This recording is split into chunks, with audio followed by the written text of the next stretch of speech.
ओम सर्वधर्मस्थापकस्तं सर्वधर्मस्वरूपकः आचार्याणां महाचार्य रामकृष्णाय ते नमः।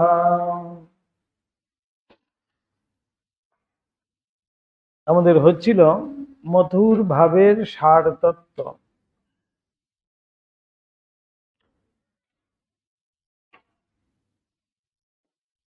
প্রেমে ঐশ্বর্য জ্ঞানের লোকসিদ্ধি, উহাই ভাব সকলের পরিমাপক। এখানটা হয়ে গেছিল আমাদের। তারপরে শান্তাদি ভাবের প্রত্যেকের সহায়ে চরম অদ্বৈত ভাব উপলব্ধি বিষয়ে ভক্তি শাস্ত্র ও শ্রীরামকৃষ্ণ জীবনের শিক্ষা।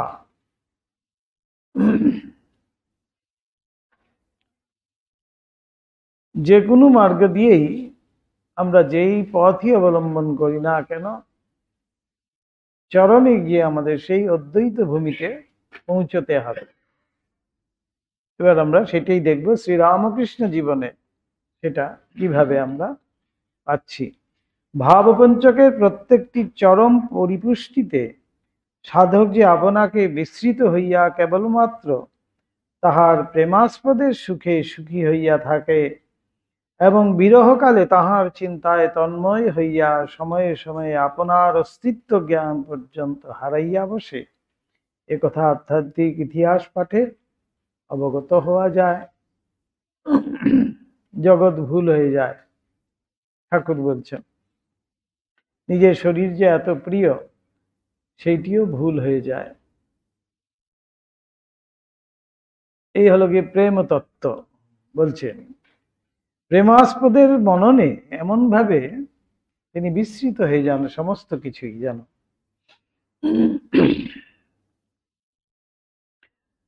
শ্রীমদ্ ভাগবত আদি ভক্তি গ্রন্থ পাঠে দেখিতে পাওয়া যায়, ব্রজ গোপিকাগণ ওই রূপে আপনাদিগের অস্তিত্ব জ্ঞান কেবলমাত্র বিস্মৃত হইতেন না, পরন্তু সময়ে সময়ে আপনাদিগকে নিজ প্রেমাস্পদ শ্রীকৃষ্ণ বলিয়া উপলব্ধি করিয়া বসিতেন। এই হলো গিয়ে অদ্বৈত ভূমিতে আরোহণ। অহম ব্রহ্মাস্মি তত্ত্বামসি, এই যে চরম দুইটি সিদ্ধান্তের কথা বলা হয়েছে সেইটি উপলব্ধি। উপলব্ধি মানে সেই ভাব সহায়ে পৌঁছতে গিয়ে তিনি তাই হয়ে গেলেন। যেমন বলা হচ্ছে ব্রহ্মবিদ ব্রহ্মৈব ভবতি, যে ব্রহ্মবিদ যার ব্রহ্মজ্ঞান হয়েছে সে নিজেই তো ব্রহ্ম হয়ে গেল। এখন আমাকে বলা হয়েছে যে তুমি সেই হও, ত্বাম আসি, বা আমাকে বলতে বলেছে যে মনন করতে হবে অহম ব্রহ্মাস্মি, আমি ব্রহ্ম হই। এটি অনুধ্যান করতে হবে, এটি মনন করতে হবে। কিন্তু সেইখানে যখন পৌঁছে যাব তখন আর সেখানে বলারও কেউ থাকবে না। একেবারে পরিপূর্ণ হয়ে টইটুম্বুর হয়ে বসে রইল, অর্থাৎ তাঁর সাথে একাত্মতা হয়ে গেল। এই গোপিকাদের কথায় বলা হয়েছে, ভাগবতে আছে সেরকম। কৃষ্ণ সখা বা গোপিকা তারা কি করছেন, শ্রীকৃষ্ণ ব্রজ ছেড়ে চলে গেছেন, তারা কিন্তু বিরহ কাতর। সেই বিরহের এমনই কাতর, তারা সেই শ্রীকৃষ্ণ চিন্তন করতে করতে শ্রীকৃষ্ণময় হয়ে গিয়ে নিজেদেরই নিজেকে মনে করছে আমরাই শ্রীকৃষ্ণ, অর্থাৎ একাত্ম হয়ে গেছে। কিসের মধ্যে দিয়ে যেখানে যাচ্ছে দেখুন, প্রথমে তো ভগবানের সাথে লীলা করেছে, তারপরে বিরহের মধ্যে দিয়ে। বিরহ অর্থাৎ তাকে কেন দেখতে পাচ্ছি না, তিনি কেন আমার কাছে নেই, এই যে বিরহ, এইটি ভাবতে গিয়ে সেই ভগবানের কথাই ভাবছেন। ভাবতে ভাবতে সেই ভগবানময় হয়ে তিনিও নিজেই ভগবান হয়ে গেছেন। এখানেই বলা হচ্ছে সেইটি হলো গিয়ে অদ্বৈত ভূমির পরাকাষ্ঠা।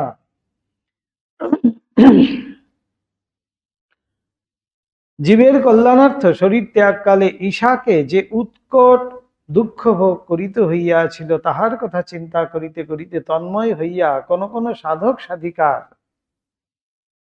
অনুরূপ অঙ্গ সংস্থান হইতে রক্ত নির্গমনের কথা খ্রিস্টান সম্প্রদায়ের ভক্তি গ্রন্থে প্রসিদ্ধ আছে।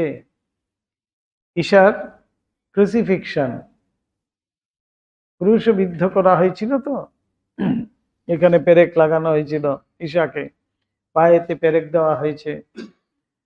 সেগুলো চিন্তা করতে করতে আমি চিন্তা করতে করতে আমার হাত থেকে রক্ত ঝরছে, সেই ব্যথা অনুভব করছে।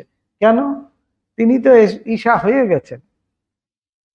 এমনই বলছেন, সেই চিন্তনে এমনই মত্ত হয়ে গেছে, চিন্তনে এমন ভাবে ডুবে গেছে, সেই ঈশাময় হয়ে গিয়ে তিনি নিজেই ঈশা হয়ে গেছেন। তাই সেখানে সেই ব্যথা অনুভব করছেন এবং রক্ত ঝরছে। ঠাকুরের ক্ষেত্রে দেখা যাচ্ছে সেই মাঝি মাঝিতে মারপিট করছে, একজন আরেকজনকে কিল দিয়েছে, ঠাকুর এখানে বসে উফ করে উঠলেন। দেখা গেল সেই আঘাত ঠাকুরের শরীরে দেখা যাচ্ছে। সেটা কিভাবে হচ্ছে? একাত্মতা হয়ে গেছে। তিনি ব্রহ্ম, তিনি ঈশ্বর, তিনি সর্বময়, তাই সবাইতেই তিনিই আছেন, তাই তিনিই ব্যথা অনুভব করছেন। সেটাই ঠাকুর কিন্তু দেখালেন। তাই এখানে আমরা বাইবেলেও কিন্তু সেরকম দেখা যায়। অতএব বোঝা যাইতেছে শান্তাদি ভাবপঞ্চকের প্রত্যেকটি চরম পরিপুষ্টিতে সাধক প্রেমাস্পদের চিন্তায় সম্পূর্ণরূপে তন্ময় হইয়া যায় এবং প্রেমের প্রাবল্যেই কিন্তু সেটা হচ্ছে। প্রেম মানেই হলো গিয়ে, এখানে প্রেম ও তত্ত্বের কথা বলা হচ্ছে, তো সেই প্রেম মানেই হলো গিয়ে তার সাথে একাত্ম হয়ে যাওয়া। এটাই হলো গিয়ে সত্যিকারের প্রেম। প্রেমের প্রাবল্যে তাহার সহিত মিলিত ও একীভূত হইয়া অদ্বৈত ভাব উপলব্ধি করিয়া থাকে। দ্বিতীয় অদ্বৈত এক হয়ে যাচ্ছে, তাই তিনি সেই ব্যথা অনুভব করছেন। তিনি কৃষ্ণময় হয়ে যাচ্ছেন, তিনি ঈশাময় হয়ে যাচ্ছেন ভাবতে ভাবতেই। সেটাই অদ্বৈত ভাব হয়ে গেল। শ্রীরামকৃষ্ণ দেবের অলোক সামান্য সাধন জীবন ওই বিষয়ে আমাদিগকে অদ্ভুত আলোক প্রদান করিয়াছে। ভাব সাধনে অগ্রসর হইয়া তিনি প্রত্যেক ভাবের চরম পরিপুষ্টিতেই প্রেমাস্পদের সহিত প্রেমে তন্ময় হইয়া গিয়াছিলেন এবং নিজ অস্তিত্ব এককালে বিস্তৃত হইয়া অদ্বৈত ভাবের উপলব্ধি করিয়াছিলেন। ঠাকুরের জীবন যখন আলোচনা করি আমরা, সেইটি কিন্তু বারবার তার সাধক জীবনে আমরা দেখতে পাই। এখন প্রশ্ন আসছে, শান্ত দাস্যাদি ভাব অবলম্বনে মানব মন কেমন করিয়া সর্বভাবাতীত অদ্বৈ বস্তুর উপলব্ধি করিবে? ভাব আশ্রয় করে আমি ভাবাতীত হব কিভাবে? তাহলে এই যে শান্ত দাস্যাদি ভাব পঞ্চক বলা হচ্ছে, এই এক একটি ভাব আশ্রয় করে বলা হচ্ছে তার পরিপুষ্টিতে কি হচ্ছে? অদ্বৈত ভাবে গিয়ে সে প্রতিষ্ঠিত হচ্ছে, অদ্বৈত ভাবে গিয়ে পৌঁছচ্ছে। কিন্তু সেটা কিভাবে সম্ভব? কারণ অন্তত দুই ব্যক্তির উপলব্ধি ব্যতীত উহাতে কোনো প্রকার ভাবের উদয়, স্থিতি ও পরিপুষ্টি কুত্রাপি দেখা যায় না। ভাব আমাদের কখন জাগে? যখন দুই থাকে। দুই না হওয়া পর্যন্ত তো ভাব আমার আসবে না।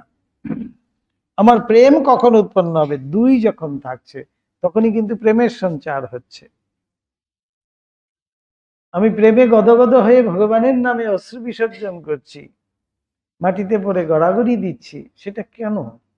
আমি ভক্ত, তিনি প্রভু। এই দুই, যতক্ষণ দুই আছে ততক্ষণই এই ভাব আছে। এখন প্রশ্ন হয়েছে, সেই ভাবকে আশ্রয় করে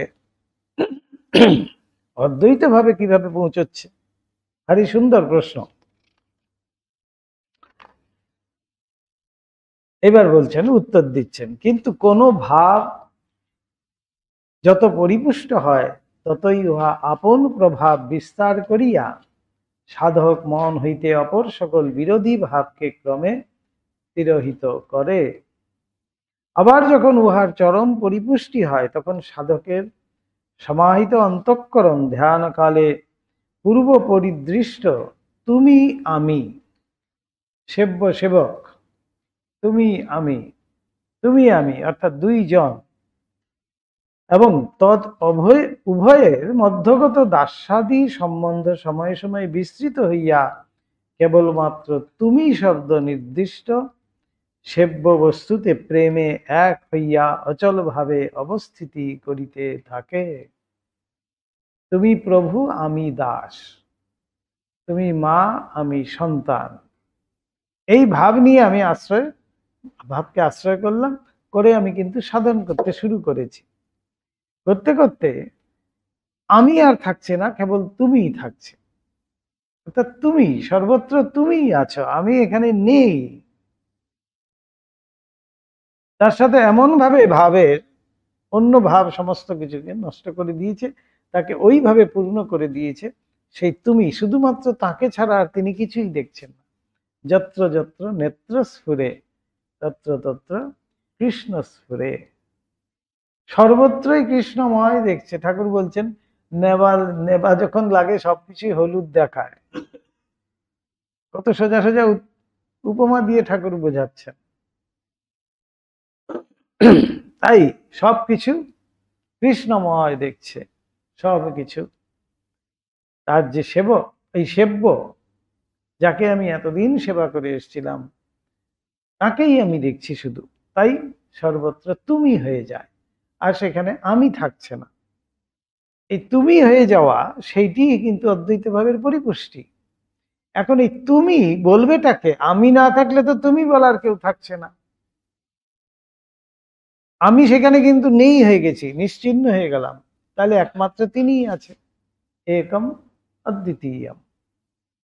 সেইভাবে গিয়ে আমরা ভাবপঞ্চকের আশ্রয় করেও আমরা কিন্তু সেই অদ্বৈত ভাবেই উপনীত হতে হবে।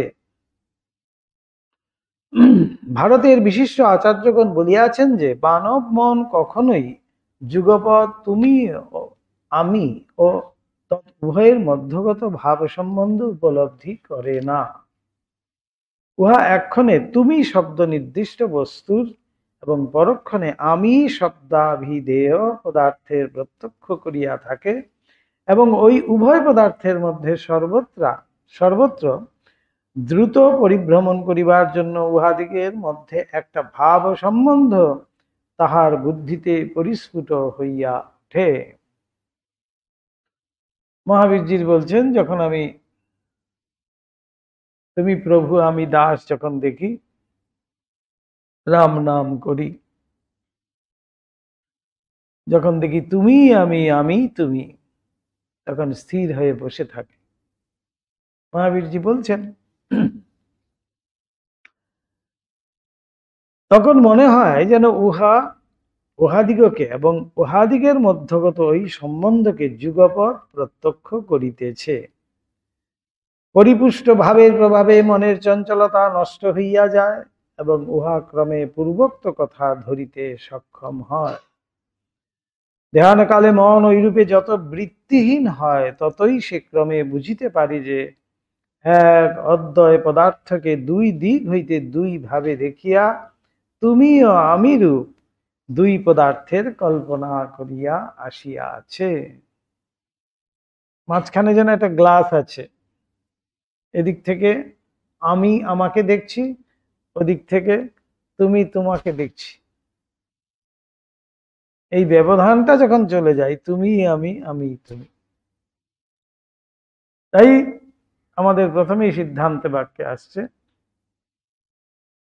তত্ত্বমসি সর্বম খলিদং ব্রহ্ম অহম ব্রহ্মাস্মি। এই যে সিদ্ধান্ত বাক্যগুলো, সেখানে আমাকে উপনীত হতে হবে। অর্থাৎ আমি কিন্তু সেখানে নেই, আমিও কিন্তু সেই অনিত্য বস্তু। একমাত্র নিত্য বস্তু হলেন গিয়ে সেই সচ্চিদানন্দ স্বরূপ, এক এবং অদ্বিতীয়। তিনিই একমাত্র বর্তমান, তিনিই একমাত্র নিত্য। নিত্য মানেই হলো আগেও ছিলেন, এখনো আছেন, পরেও থাকবেন। আমি আগে ছিলাম কিনা জানি না, এখন আছি, পরে থাকবো কিনা তাও জানি না। তার মানে অনিত্য হলো তো। এই বস্তুটি এখন আছে, পরে থাকবে কিনা জানি না, নষ্ট হয়ে যাবে, খারাপ হয়ে যাবে, তাই তাকে নিত্য বলা যাবে না, অনিত্য। আমি রূপ যে ব্যক্তিটি, সেটাও কিন্তু অনিত্য। তাহলে নিত্য হলেন গিয়ে তিনি, আগেও ছিলেন, এখনো আছেন, পরেও থাকবেন। সেই জায়গায় আমাদের গিয়ে পৌঁছতে হবে। কারণ প্রথম অবস্থায় আমরা তুমি আমি, তুমি প্রভু আমি দাস, এইভাবে আমরা সাধন শুরু করছি, সেব্য সেবক ভাব নিয়ে। কেন? আমরা পুজো করছি তো, সেইভাবেই তো পুজো করি।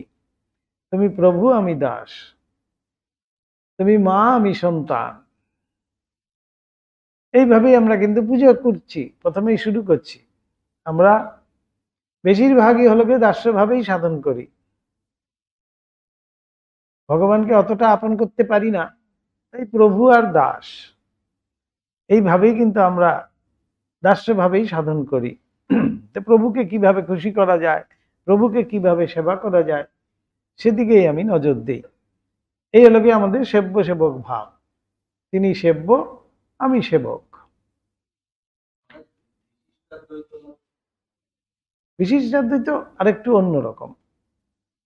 মানে ঠাকুর বোঝাচ্ছেন তো বিশিষ্টাদ্বৈত বলতে, যেমন বেল, একটা বেলকে ভাঙা হয়েছে, তার খোলাও বের করে নেওয়া হয়েছে, তার সারগুলো বের করে নেওয়া হয়েছে। তারপরে মনে হলো সম্পূর্ণ বেলটার ওজন কত ছিল দেখা হয়নি, তখন আবার সেই খোলা, বিচি, সার সব এক জায়গায় করা হলো, করে তার ওজন করা হলো। ঠিক সেই রকমই এই জগৎ, তুমি আমি, এগুলো প্রথমে প্রথমে আমি কিন্তু ভেবে চলেছি, তারপরে আস্তে আস্তে সমস্ত কিন্তু দেখলাম যে এক জায়গায় এসে গেল। এইভাবে ঠাকুর উপমা দিয়ে বলছেন। তাহলে বিশিষ্টাদ্বৈত হলো গিয়ে তাই।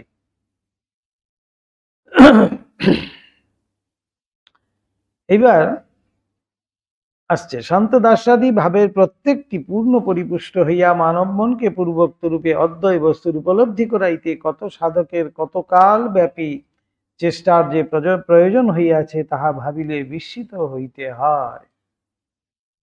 সে গোপালের মাই বলুন, ভৈরবী ব্রাহ্মণী বলুন, তোতাপুরী বলুন, আবার জটাধারী বলুন, সবাই ঠাকুরের কাছে এসছেন।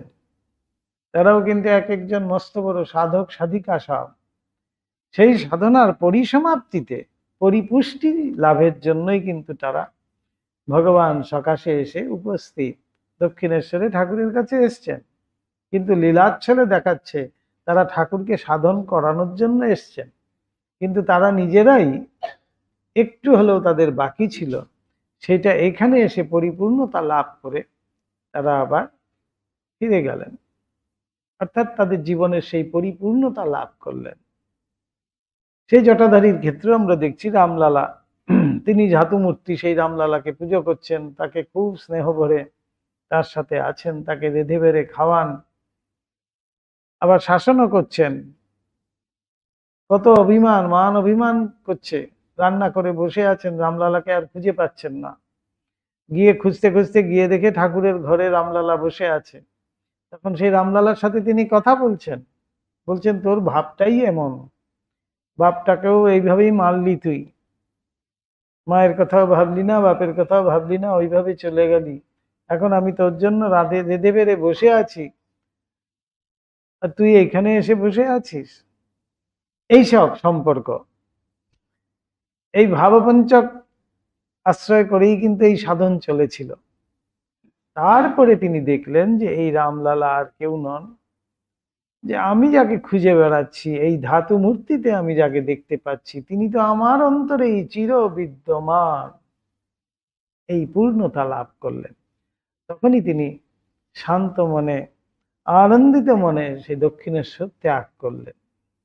প্রথমে সেই বিগ্রহ তিনি ছেড়ে যেতে চাইছেন না, বিগ্রহের প্রতি এমন একটা মোহ যেন এসে গেছে যে এই বিগ্রহই হলো গিয়ে রামলালা।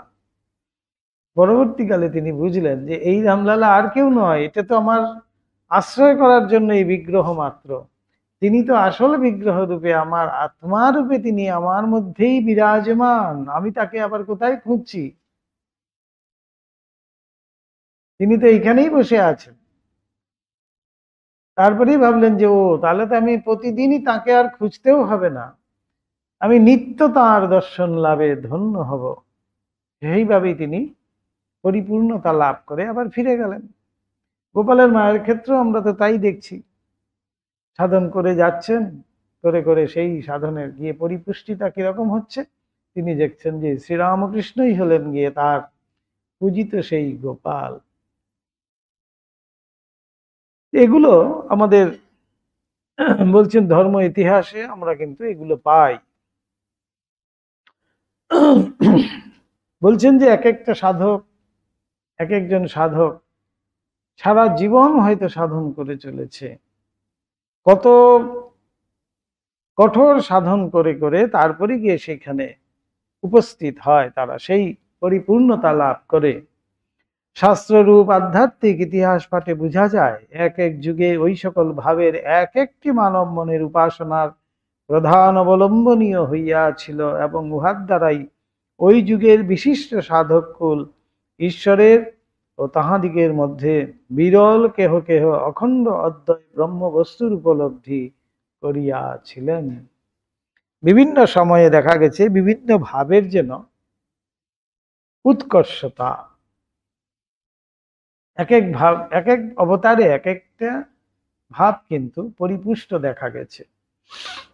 আবার দেখা গেছে যে কিছু কিছু সাধক তার মধ্যে সেই অখণ্ড সচ্চিদানন্দ স্বরূপ অদ্বয় সেই ব্রহ্মে প্রতিষ্ঠিত হতে পেরেছেন। দেখা যায় বৈদিক ও বৌদ্ধ যুগে প্রধানত শান্ত ভাবের, ঔপনিষদিক যুগে শান্ত ভাবের চরম পুষ্টিতে অদ্বৈত ভাবের এবং দাস্য ও ঈশ্বরের পিতৃভাবের, রামায়ণ ও মহাভারতের যুগে শান্ত ও নিষ্কাম কর্ম সংযুক্ত দাস্য ভাবের, তান্ত্রিক যুগে ঈশ্বরের মাতৃভাব ও মধুর ভাব সম্বন্ধের কিয়দংশের, এবং বৈষ্ণব যুগে সখ্য বাৎসল্য ও মধুর ভাবের চরম প্রকাশ উপস্থিত হইয়াছিল। এই বিভিন্ন সময়ে বিভিন্ন ভাব সেইভাবেই কিন্তু আমরা দেখতে পাই। বলছেন ধর্ম ইতিহাস যখন পাঠ করি কিরকম, বলছে বৈদিক বা বৌদ্ধ যুগে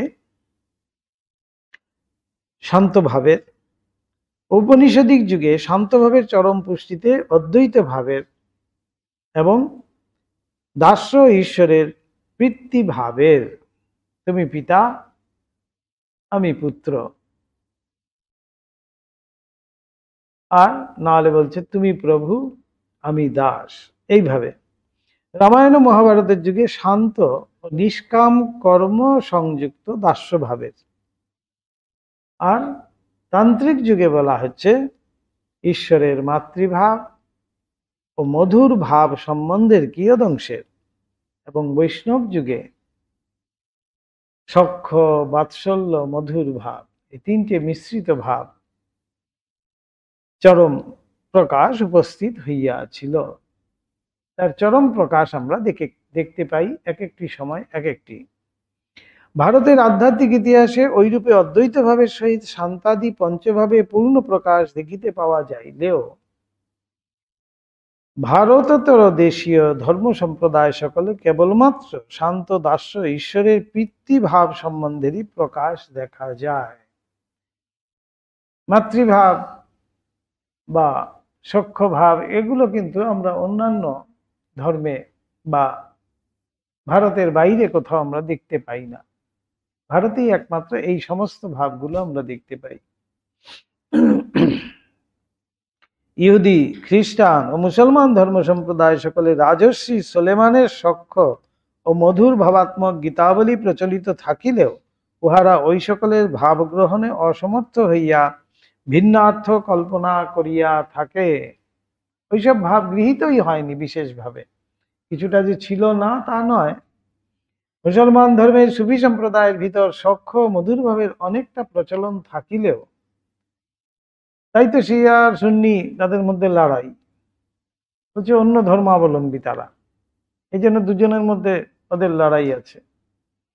মুসলমান জনসাধারণ ওইরূপে ঈশ্বর উপাসনা কোরআন বিরোধী বলিয়া বিবেচনা করে। নিরাকারবাদীর মতো অনেকটা, কিন্তু এই কট্টর নিরাকারবাদী মানে তার কোনো আকার নেই ঠিকই, আবার তিনি যে সর্বরূপেই আসতে পারেন সেটা বিশ্বাস নেই। তাই সেটা যেন একটু অন্যরকম হয়ে যায়। এখন কোরআন বিরোধী বলছে, কোরআনে যে কি আছে বিভিন্ন সময় শোনা যায় কোরআনে এই নাই, কোরআনে ও নেই, ওরা বিভিন্ন ভাবে সেই এক্সপ্লেনেশন দিচ্ছে, সেইভাবেই কিন্তু বিকৃত হয়ে গেছে যেন। আবার ক্যাথলিক খ্রিস্টান সম্প্রদায়ের মধ্যে ঈশা মাতা মেরির প্রতিমা অবলম্বনে জগন মাতৃত্বের পূজা প্রকারান্তরে প্রচলিত থাকিলেও উহা ঈশ্বরের মাতৃভাবের সহিত প্রকাশ্যরূপে সংযুক্ত না থাকায় ভারতে প্রচলিত জগৎজননীর পূজার ন্যায় ফলপ্রদ হইয়া সাধককে অখণ্ড সচ্চিদানন্দের উপলব্ধি করাইতে ও রমণী মাত্রে ঈশ্বরীয় বিকাশ প্রত্যক্ষ করাইতে সক্ষম হয় নাই। ভারতের মাতৃ সাধনা আর ওদেশীয় মাতৃ সাধনা কিরকম, মাতৃ সাধনা ঠিক বলা যায় না, মাদার মেরিকে তারা তো মানে। কেন মানে? জিসাসের মা বলে কিন্তু মানে।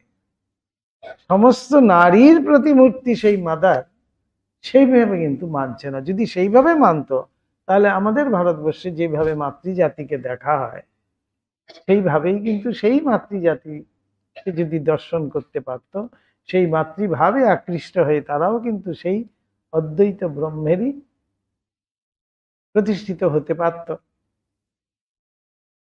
প্রত্যক্ষ করাইতে সক্ষম হয় নাই। ওই জন্যই ক্যাথলিক সম্প্রদায়গত মাতৃভাবের ওই প্রবাহ ফল্গু নদীর ন্যায় অর্ধপথে অন্তর্হিত হইয়া আছে। ভাবটা সুন্দর ছিল, উঠেও ছিল, কিন্তু যেন মাঝপথেই শুকিয়ে গেছে। কিছুটা প্রবাহিত হয়েছিল, তারপরে যেন শুকিয়ে গেছে। এবার আসছে সাধকের ভাবের গভীরত্ব, যাহা দেখিয়া বুঝা যায়। পূর্বে বলা হয়েছে কোন প্রকার ভাব ও সম্বন্ধ অবলম্বনে সাধক মন ঈশ্বরের প্রতি আকৃষ্ট হইলে উহা ক্রমে ওইভাবে তন্ময় হইয়া বাহ্য জগৎ হইতে বিমুখ হয় এবং আপনাতে আপনি ডুবিয়া যায়। ওইরূপ মগ্ন হইবার কালে মনের পূর্ব সংস্কার সমূহ ওই পথে বাধা প্রদান করিয়া তাহাকে ভাসাইয়া পুনরায় বহির্মুখ করিয়া তুলিবার চেষ্টা করে। ওই জন্য প্রবল পূর্ব সংস্কার বিশিষ্ট সাধারণ মানব মনের একটিমাত্র ভাবে তন্ময় হওয়াও অনেক সময় এক জীবনের চেষ্টাতে হইয়া উঠে না। দেখুন কি বিরল সেই।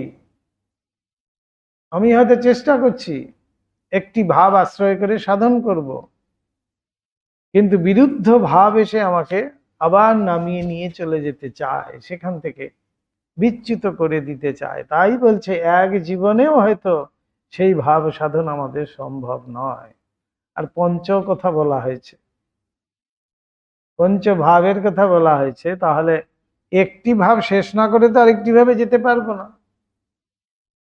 তাই একটি ভাবই যখনই আমি আশ্রয় করছি তখনই কিন্তু বিরুদ্ধ ভাব এসে আমাকে কিন্তু নামিয়ে দেওয়ার চেষ্টা করবে। তাই বলছে, কেননা পূর্ব সংস্কার বশত, যদি সংস্কার আমার শুভ থাকে তাহলে সেই পূর্ব যে শুভ সংস্কার আছে তার দ্বারা কিন্তু আমি প্রভাবিত হয়ে এগিয়ে যেতে পারবো, তারা আমাকে সাহায্য করবে, না হলে হবে না। যেমন ধরুন পূর্ব সংস্কার বলছি কিরকম, ব্রাহ্মণের ঘরের ছেলে, তাকে কোষাকুষি ধরতে দেওয়া হয়েছে, কুশিটাকে ধরছে এরকম করে। ওইখান থেকেই কিন্তু এই ছোট্ট জিনিস দিয়ে বোঝা গেল পূর্ব সংস্কার। কোষাকুষি ধরতে জানবে না ব্রাহ্মণের সন্তান, এটা কিন্তু হতেই পারে না। তাকে বলা হয়েছে কুশিটা তোলো তো, সে কুশিটা তুলছে এরকম করে। কুশি ধরার নিয়মই এই 3টে আঙ্গুল দিয়ে এইভাবে কুশিটা উঠবে। তাকেই বোঝা গেল পূর্ব সংস্কার কি ছিল।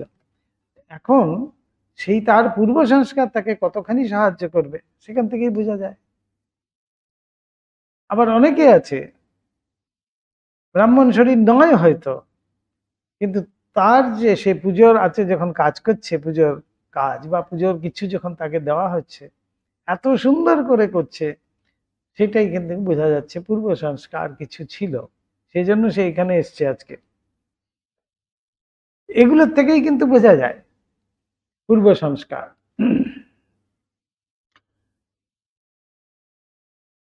সেই পূর্ব সংস্কার যদি আমার খুব শুভ সংস্কার শক্তপোক্ত না হয়, তাহলে আমার দ্বারা কিন্তু সেই সাধনও সম্ভব হয় না। কেননা সে অনবরত বিরোধিতা করবে, অনবরত পূর্ব পূর্ব যে সংস্কার আছে তার দ্বারা আমি প্রভাবিত হয়ে আমাকে নিচুর দিকে যেন নামিয়ে নিয়ে যাবে। তাই অত্যন্ত দৃঢ়তার সঙ্গে সেটিকে ধরতে হবে এবং সাধন চালিয়ে যেতে হবে কঠোরভাবে। এক জীবনের চেষ্টাতেও হয়ে ওঠে না। ঐরূপ স্থলে সে প্রথমে নিরুৎসাহ, পরে হতোদ্যম এবং তৎপরে সাধ্য বস্তুতে বিশ্বাস হারাইয়া বাহ্য জগতের রূপ রসাদি ভোগকেই সার ভাবিয়া বসে অতল লাভে পুনরায় ধাবিত হয়। ম্যাক্সিমাম তাই হচ্ছে। খুব দীক্ষা নেব করে একেবারে ধুতি টুতি পরে এসে দীক্ষা নিয়ে নিল, নিয়ে কয়েকদিন জপ টপ করে দেখলো যে কিছুই ভালো লাগছে না, তারপরে সব ছেড়ে ছুড়ে দিয়ে একবারে প্রবল ভোগের রাস্তায় ছুটলো।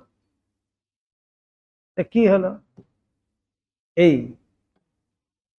বলছে প্রথম প্রথম হয়তো সংস্কার বশতই কিন্তু সে এসছে, দীক্ষা নেব তার ভিতরে যে সেই ইচ্ছাটা এসছে, সেটা সেই পূর্ব সংস্কার অনুযায়ী, কিন্তু কিন্তু সেই পূর্ব সংস্কার এতটা স্ট্রং ছিল না, সেই জন্য তাকে সাহায্য করতে পারলো না। সেখানে তার আরো বেশি কঠোর করে সে আরো শক্ত হয়ে তাকে ধরা উচিত ছিল। সে করলো কি, সেই প্রাবল্যে, সেই পূর্ব সংস্কারের প্রাবল্যে তার মধ্যে সেই উৎসাহ জাগরিত হয়ে সে কিন্তু পূর্ণ উদ্যমে গেল, ঠিকই শুরুও করলো, করার পরে কয়েকদিন পরে নিরুৎসাহ হয়ে গেল। ম্যাক্সিমাম ক্ষেত্রে আমাদের কিন্তু তাই হয়, প্রথম খুব আমরা শুরু করে দিই, তারপরে ধুলো পড়ছে, খুব ঠাকুরের ছবি বসাবো, ঠাকুরের মন্দির বানাবো, এই করব সেই করব, ঘরে খুব করে সাজিয়ে দিলাম, তারপরে সেটাকে মেনটেন করার জন্য আমাদের আর কিন্তু সেই ধৈর্য থাকে না। কেন? নিরুৎসাহ হয়ে গেলাম, তখন কিন্তু এমনিই পড়ে আছে। তাই বলছেন যে যেটাকে আমাকে ধৈর্য সহকারে চালিয়ে যেতে হবে, ধরে থাকতে হবে, ধরে যদি না থাকি তাহলে কিন্তু হবে না। আমাকে চাইবেই, কিন্তু পূর্ব সংস্কার অনুযায়ী আমাকে চাইবেই যে আমাকে উঠতে দেবে না। তাই আমাকে সেইভাবেই তৈরি থাকতে হবে যে আমি যুদ্ধে যখন নেমেছি, আমার প্রতিপক্ষ কিন্তু আছে, তার সাথে লড়ার মতো, লড়াই করার মতো আমারও কিন্তু শক্তি যোগাতে হবে। যখন যুদ্ধে নেমেছি তখন কিন্তু আসবেই প্রতিপক্ষ আমাকে, আমার সাথেও যুদ্ধ করার জন্য, তাদেরকে মারার জন্য আমার কাছেও সেরকম অস্ত্রশস্ত্রের প্রয়োজন। সেই অস্ত্রশস্ত্র জোগাড় করেই আমাকে কিন্তু যুদ্ধক্ষেত্রে নামতে হবে। ঠিক সেই রকম বলছেন, সাধ্য বস্তুতে বিশ্বাস হারাইয়া, সমস্ত বিশ্বাস টিশ্বাস সব চলে গেল, মন্ত্রতন্ত্র সব উড়ে গেল, গুরু টুরু সব সব উড়ে চলে গেছে। আমি সারদা পীঠে তখন আছি, বেশ মনে মনে আছে, এই শোরুমে একদিন গেছি আমি, এক ভদ্রলোক আর ভদ্রমহিলা এসছেন। ভদ্রলোক এসে বলছে আমার গুরুর একটা ছবি দিন তো। তখন মানিক মহারাজ ছিলেন আমাদের, মানিক মহারাজ এখন কাশিতে আছেন। সে মানিক মহারাজ বলছেন গুরুর নাম বলুন। ও কি যেন ছিল, কি আনন্দ, বলছে হ্যাঁ আমিও তো আনন্দ। আচ্ছা, তারপরে মহারাজ বললেন, আচ্ছা এইখানে দেখুন ছবি আছে, চিনিয়ে নিন। এখন স্ত্রী বলছে ইনি আমার গুরু, স্বামী বলছেন না উনি আমার গুরু। দুইজনের লড়াই লেগেছে। তখন মহারাজ ভালো করে বেশ মধ্যস্থতা করে বলছে, আচ্ছা বেশ, দুইটাই নিয়ে যান। এই হয়েছে আমাদের প্রথম। কিন্তু যখন দেখুন গিয়ে খুব ভালো করে যখন দীক্ষা নিয়েছে, হয়তো খুব উৎসাহের সঙ্গে সমস্ত তোড় জোর করে গুছিয়ে টুছিয়ে নিয়ে এসে কিন্তু দীক্ষা নিয়েছে। এবার গুরুর নাম ভুলে গেছে, গুরুর চেহারাও ভুলে গেছে। তার কি ধ্যান হবে তাহলে? এই দেখেই বোঝা যায়। এমনই আমাদের বলছেন যে সাধ্য বস্তুতে বিশ্বাসও হারিয়ে যায়। তারপরে বলছেন রূপ রসাদি ভোগকেই সার ভাবিয়া বসে, অতল লাভে পুনরায় ধাবিত হয়, সেদিকেই ছুটতে শুরু করে। অতএব বাহ্য বিষয় বিমুখতা, প্রেমাস্পদের ধ্যানে তন্ময়ত্ব এবং ভাবপ্রসূত উল্লাসী সাধকের লক্ষ্যাভিমুখে অগ্রসর হইবার একমাত্র পরিমাপক বলিয়া ভাবাধিকারে পরিগণিত হইয়াছে। কি সেই পরিমাপক? আমাকে বলে দেবে যে আমি ঠিক পথে আছি কিনা। এই হলো তিনটে পরিমাপক। বলছে বাহ্য বিষয় বিমুখতা, বাহ্য বিষয়ের প্রতি আমি বিমুখ হয়ে যাব ক্রমে ক্রমে। লক্ষণ বলা হয় না, কি সেই লক্ষণ? সব প্রথম লক্ষণে বলা হচ্ছে তিনটি লক্ষণ। প্রথম লক্ষণে হলো বাহ্য বিষয়, যে আমার এই বিষয় আশয় এই শরীরটি পর্যন্ত, সেইটি পর্যন্ত আমি বিমুখ হয়ে যাব, বিমুখতা, অর্থাৎ সেগুলোর প্রতি আমার আর কোনো যেন আর ইন্টারেস্ট নেই। তারপরে বলছেন প্রেমাস্পদের ধ্যানে তন্ময়ত্ব, যাকে আমি আমার জীবনের সার বলে ভেবেছি, তার চিন্তনেই আমি মগ্ন থাকব, একেবারে তন্ময় হয়ে থাকব, রাত দিন তাঁরই চিন্তন করব। এইভাবে আবার বলছেন ভাবপ্রসূত উল্লাস সাধকের লক্ষ্যাভিমুখে। তৃতীয় হলো গিয়ে এই উল্লাস। উল্লাস মানেই হলো গিয়ে আনন্দ। এই যে সাধন ভজন করব, জপ করব, এই উল্লাস অর্থাৎ সেই আনন্দ, সেই ইন্টারেস্টটা আসতে হবে। নিরানন্দ হয়ে কিন্তু জপ করা যায় না, ভগবানের নাম করা যাবে না। কখনো ভিতর থেকে যদি আনন্দ না আসে, সেই রসে যদি রসিক না হই, তাহলে কি হবে? যেমন যারা নেশাখোর দেখবেন, খুব ভালো করে করে মাঝে মাঝে লক্ষ্য করি, যখন তারা কি তাড়িয়ে তাড়িয়ে নেশা করছে, কেউ হয়তো স্মোক করছে দেখছি, কি তাড়িয়ে তাড়িয়ে টান দিচ্ছে, বোঝাই যায় ওই নেশার রসিক সে। আমাকে দিলে হয়তো কেসেই মরে যাব, তাই তো পারবই না, তাই আমি রসিক নই। ঠিক সেই রকম যে আমাকে রসিক হতে হবে। রসিক মানেই হলো গিয়ে আমার রসবোধ থাকতে হবে, অর্থাৎ সেই টেস্ট জ্ঞান আমার থাকতে হবে। বলছে যার টেস্ট জ্ঞান নেই তাকে আপনি খাইয়ে কি হবে?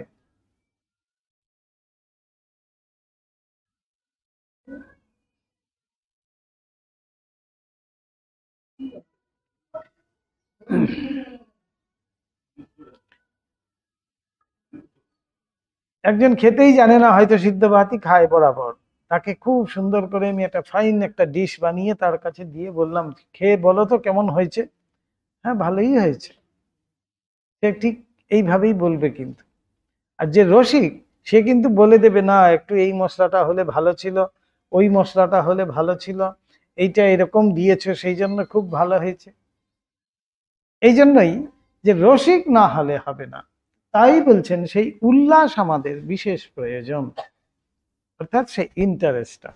সাধন করব, সাধনায় যে একটা ইন্টারেস্ট থাকতে হবে, ভগবানের কাছে গিয়ে বসবো, ঠাকুরের সামনে গিয়ে বসবো, ধৈর্যের থেকেও বড় সেই আনন্দ, সেই উল্লাস, সেইটি যদি আমার কন্টিনিউয়াস আমার মধ্যে দেখা যায় তখনই জানবো I am in the right track,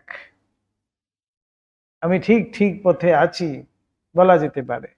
না হলেই কিন্তু এদিক ওদিক আমার হচ্ছে, যে কোনো সময় ডিরেলড হয়ে যাওয়ার ভয়, বগি উল্টে যাবে।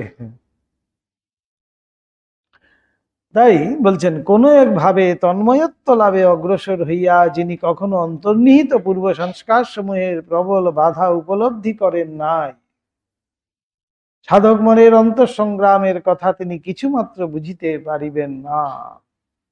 এই সংগ্রাম, সাধক জীবনে এই সংগ্রাম কিন্তু করতেই হবে। আগেও বলছিলাম সেই সংগ্রামের জন্যই আমাকে কিন্তু তৈরি থাকতে হবে। আমাকে জানতেই হবে যে আমি যখন এই পথে নেমেছি সংগ্রাম আমাকে করতেই হবে, এত সোজা পথ নয়। বিভিন্ন দিক থেকে এই যে ত্রিবিধ শান্তির কথা বলা হয়েছে, আধিভৌতিক, আধিদৈবিক, আধ্যাত্মিক, এই ত্রিবিধ যে শান্তি, কেন বলছে এই ত্রিবিধ শান্তি না হলে আমি বসতেই পারবো না। তাই আমাদের যে কোনো শুভ কাজ করার আগে ত্রিবিধ শান্তির কথা আগে বলা হয়। বিভিন্ন দিক থেকে আমাকে কিন্তু সেই সংগ্রামে আমি জড়িয়ে আছি, আমাকে কিন্তু সংগ্রাম চালিয়ে যেতে হবে। তাই আমাকেও তৈরি হয়েই কিন্তু নামতে হবে, সংগ্রাম করতেই হবে। বিপক্ষ আসবে না আমার কাছে সেটা কিন্তু আমি ধরতে পারবো না, সব সময় যে আমি অনুকূল পরিবেশ পাবো তা কিন্তু নয়। তাই সেগুলো উপেক্ষা করে কেউ সেই জায়গায় যদি আমি ধরে রাখতে পারি তাহলেই বোঝা যাবে যে তার মধ্যে সেই উল্লাস কাজ করছে। তারপরে বাহ্য বিষয় বিমুখতাও কাজ করছে। সেই জন্যই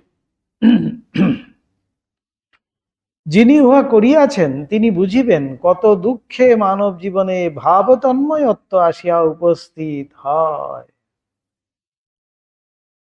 ভাবতন্ময়ত্ব যে একদিনের ফসল নয়, সেটা যে ভাবুক বা যে সেই ভাবকে আশ্রয় করেছে বা সেই ভাব সাধনা করছে সেই কিন্তু বুঝতে পারে। তাই অতি সন্তর্পণে সে সেই ভাবকে কিন্তু রক্ষা করে চলে। কিরকম? সে অন্য ভাবের যারা আছে তাদের সাথে বেশি মেশামেশি করবে না। ঠাকুর বলছেন যেখানে সেখানে খাবে না, যার তার অন্ন গ্রহণ করবে না, কোনো নিষিদ্ধ জায়গায় যাবে না। এইভাবেই কিন্তু সে সেই ভাবকে রক্ষা করে চলে। কেননা সে জানে নিজে আমি কত কষ্টে এই ভাবকে আশ্রয় করে এই জায়গায় আমি এসে পৌঁছেছি। আমার কাছে মহামূল্যবান এই ভাব, সেই ভাবকে আমি সযত্নে যদি রক্ষা না করি তাহলে মুহূর্তের মধ্যেই কিন্তু পড়ে যাব। তাই খুব সাবধানে। তাই বলছেন যে কত দুঃখে মানব জীবনে এই ভাব তন্ময়ত্ব আসিয়া উপস্থিত হয় এবং তিনি শ্রীরামকৃষ্ণ দেবকে স্বল্পকালে একের পর এক করিয়া সকল প্রকার ভাবে অদৃষ্টপূর্ব তন্ময়ত্ব লাভ করিতে দেখিয়া বিমুগ্ধ হইয়া ভাবিবেন ঐরূপ হওয়া মনুষ্য শক্তির সাধ্যায়ত্ত নহে।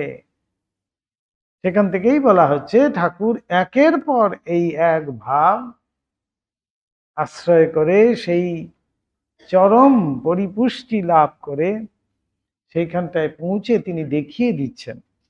তাহলে মনুষ্য শরীরে সেটি কখনোই সম্ভব নয়, ঈশ্বর ছাড়া এটি কিছুতেই হতে পারে না। শ্রীরামকৃষ্ণ জীবনে আমরা দেখি এই ভাব পঞ্চক, পাঁচটি ভাবই তিনি আশ্রয় করছেন এবং তার চরম যে উৎকর্ষতা তিনি লাভ করছেন, অর্থাৎ সেই পরিপুষ্টি লাভ করে চরমে গিয়ে তিনি সেই ভাবের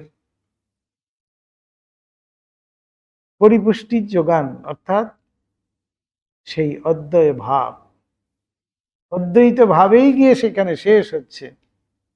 তাই ঠাকুর এক জায়গায় ভারী সুন্দর বলছেন, যদিও সেই ঈশ্বর প্রসঙ্গে বলছেন কিন্তু এই উপমা সেখানেও খাটে। বাজার একটি, তার পথ অনেক। সেই বাজারেই কিন্তু যাচ্ছি, এই রাস্তা দিয়ে যাওয়া যায়, ওই রাস্তা দিয়ে যাওয়া যায়, ওই রাস্তা দিয়ে যাওয়া যায়, এই রাস্তা দিয়ে যাওয়া যায়, কিন্তু গন্তব্য হলো সেই বাজার। ঠিক সেই রকমই সেই অদ্বয় ভূমিতে গিয়ে পৌঁছানোই হলো গিয়ে তার পরিপুষ্টিতা। এই ভাব পঞ্চকের তার ঠাকুরের জীবনে আমরা দেখতে পাই একটার পর একটা ভাব গ্রহণ করছেন, সেই সাধন করছেন এবং সাধনার চরমে উপনীত হয়ে তিনি সেই অদ্বৈ ভূমিতে পৌঁছে যাচ্ছেন। তাই সেখানেই বলা হয় যে সেটা মনুষ্য শক্তির দ্বারা সম্ভব নয়। ঠাকুরের জীবনে যখন আমরা দেখছি, হ্যাঁ, শান্ত দাস্য সখ্য বাৎসল্য মধুর, ভাবরাজ্যের সূক্ষ্ম তত্ত্ব সকল সাধারণ মানব মন বুঝিতে সক্ষম হয় নাই বলিয়াই কি অবতার প্রথিত ধর্মবীর দিগের সাধন ইতিহাস সম্যক লিপিবদ্ধ হয় নাই।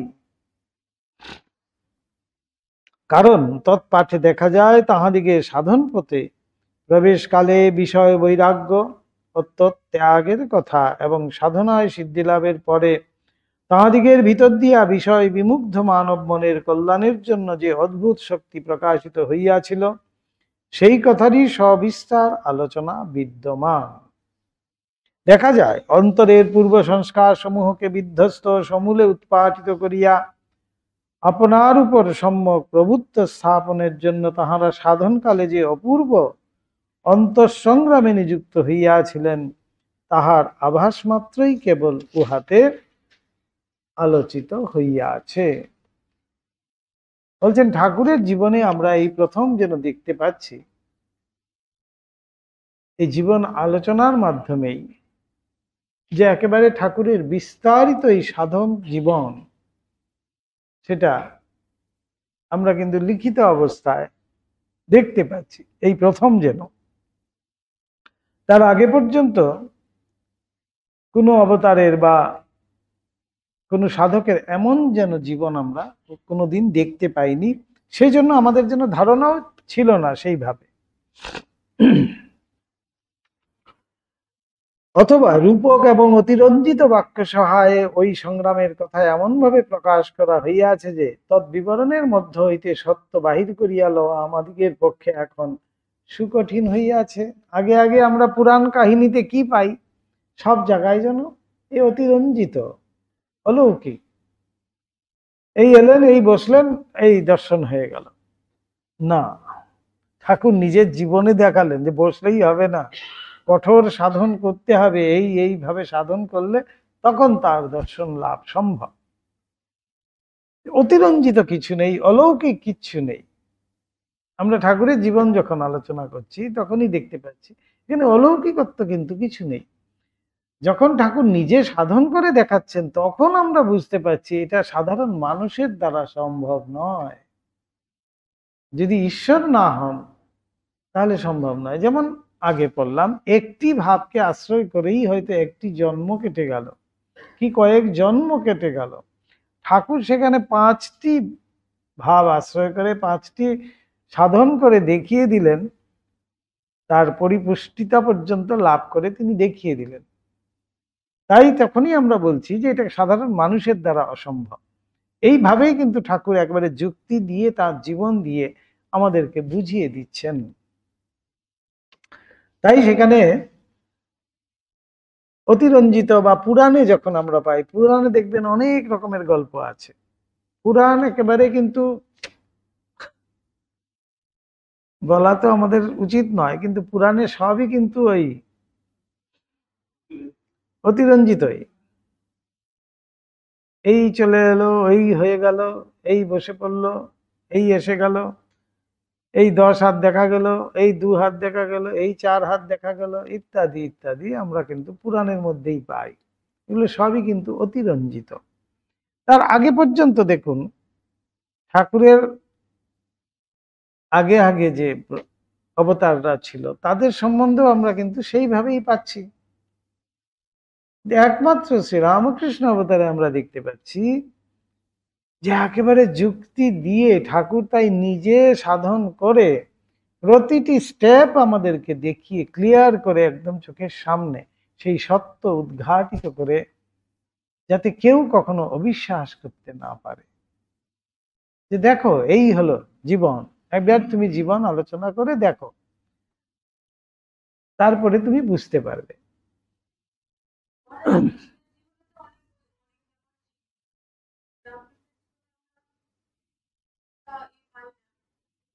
না, শ্রীকৃষ্ণ জীবনে কি অলৌকিকত্বই তো বেশি ছিল, অলৌকিকত্বই ছিল, তাই তো বলছি আমি।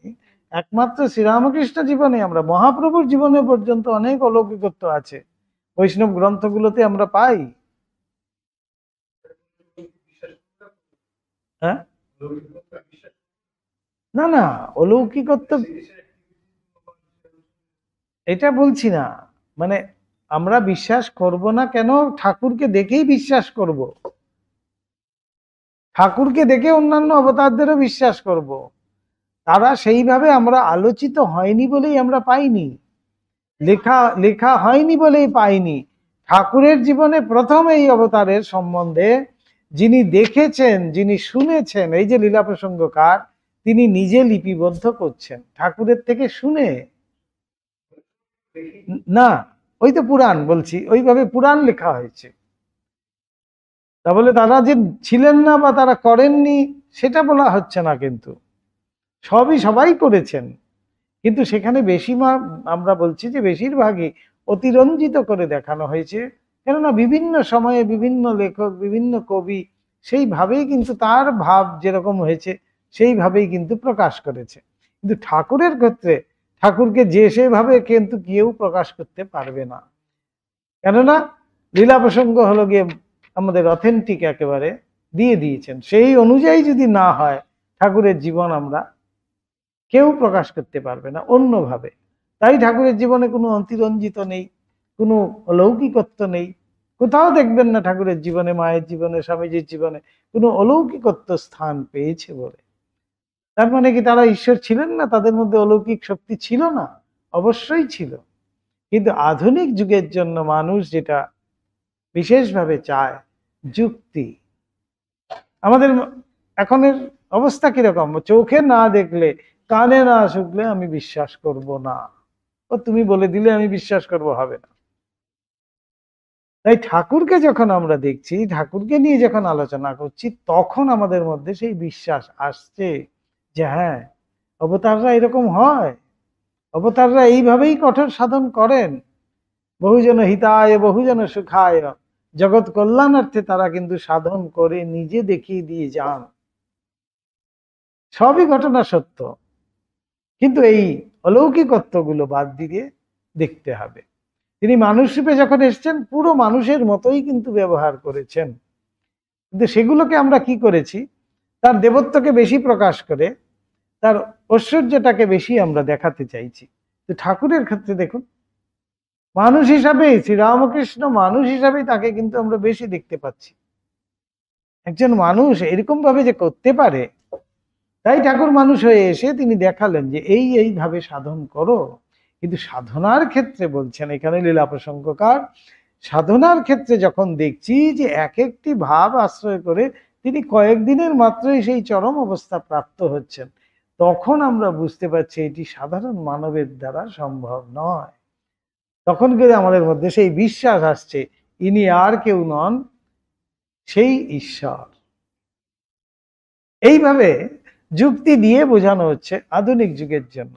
তাই বলা হচ্ছে ভগবানকে, শ্রীরামকৃষ্ণকে যুগাবতার। এই যুগের জন্য এমনই অবতারের প্রয়োজন ছিল, তাই তিনি সেইভাবেই কিন্তু সেজে গুজে এসছেন। নাহলে সেরকমই আসতে পারতেন তো, কৃষ্ণ অবতারে যেমন এসছিলেন, রাম অবতারে যেমন এসছিলেন, সেইভাবেও তো আসতে পারতেন। বলছেন তো, আমি যদি ইচ্ছা করতাম তাহলে তো কামার পুকুরটাকে সোনা দিয়ে মুড়িয়ে দিতে পারতাম। কেন দেননি? কোনো ঐশ্বর্যের প্রকাশ নেই। এবার নিজে সেই গরিবের ঘরে এলেন, কষ্ট করে থাকলেন, খাওয়ার জন্য কত কষ্ট করতে হলো, কলকাতায় আসতে হলো চাকরির অন্বেষণে। এগুলো যখন আমরা জীবন দেখছি তখন মনে হচ্ছে যে সাধারণ মানব, কিন্তু সাধন জীবন যখন দেখছি তার, তখন বুঝতে পারছি তিনি সাধারণ মানব নন। ঈশ্বর ভিন্ন এই শক্তি কারুর দ্বারা সম্ভব নয়, এই বলা হচ্ছে।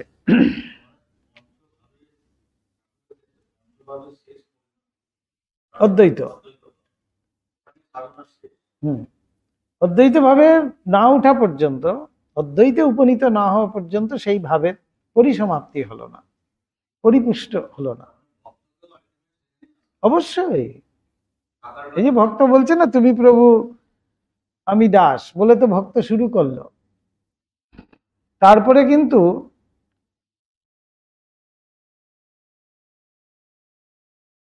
কিন্তু গিয়ে বললো যে না তুমি আমি, আমি তুমি।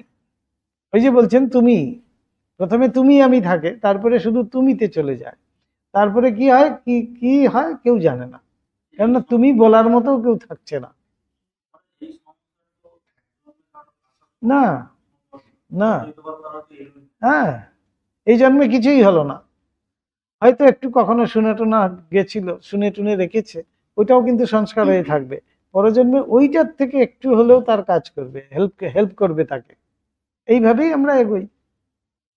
তাই বলছেন বহু জন্মের পুণ্য ফলে আমরা এই জন্মে এসে ভগবানে একটু অনুরাগ আসে। হ্যাঁ, আমরা একই জন্মে যে ভগবানে অনুরক্ত হয়ে এসেছি সেটা কিন্তু নয়।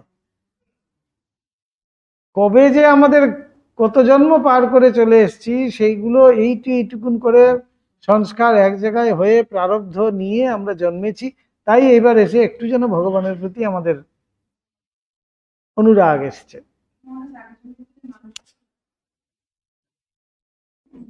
কেউ তো বলতে পারবে না।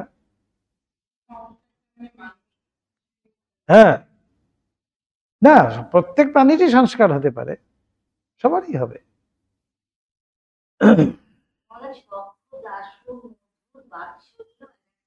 শান্ত,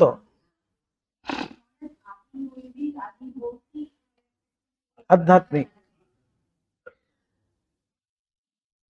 এইখানে বলছেন এবার কয়েকটি দৃষ্টান্ত দেখুন। ভগবান শ্রীকৃষ্ণ লোককল্যাণ সাধন উদ্দেশ্যে বিশেষ বিশেষ শক্তি লাভের জন্য অনেক সময় তপস্যায় নিযুক্ত হইয়াছিলেন। যে তারাও যে তপস্যা করেছে সেগুলো দৃষ্টান্ত রূপে এখানে আসছে, একথা দেখিতে পাওয়া যায়। কিন্তু ওই বিষয়ে সিদ্ধকাম হইতে তিনি কিছুকাল জল বা পবনাহার পূর্বক এক পদে দণ্ডায়মান হইয়া রহিলেন ইত্যাদি কথা ভিন্ন বিরোধী ভাব সকলের হস্ত হইতে মুক্ত হইবার জন্য তাহার অন্তঃসংগ্রামের কোনো বিবরণ পাওয়া যায় না। এই যে অন্তঃসংগ্রামে তিনি নেমেছিলেন সেখানটাই কিন্তু অলৌকিকত্বে ভরিয়ে দিচ্ছে। কিন্তু ঠাকুরের ক্ষেত্রে দেখা যাচ্ছে তিনি যে সেই অন্তঃসংগ্রাম করেছেন, দক্ষিণেশ্বরে চাতালের মধ্যে মুখ ঘষছেন ঠাকুর, ঘষতে ঘষতে মুখ দিয়ে রক্ত বেরিয়ে গেছে, মা দেখা দে মা দেখা দে, এই অন্তঃসংগ্রামের কিন্তু এটা ভিতরে ভিতরে তিনি দেখাচ্ছেন যে আমার অন্তঃসংগ্রাম চলছে, সেগুলো সেই সংগ্রামে যে সংগ্রাম করছে সেইখানেই বলছেন যে শ্রীকৃষ্ণ সেইভাবে যে কঠোর সাধন করেছিলেন সেটা কিন্তু বলেননি।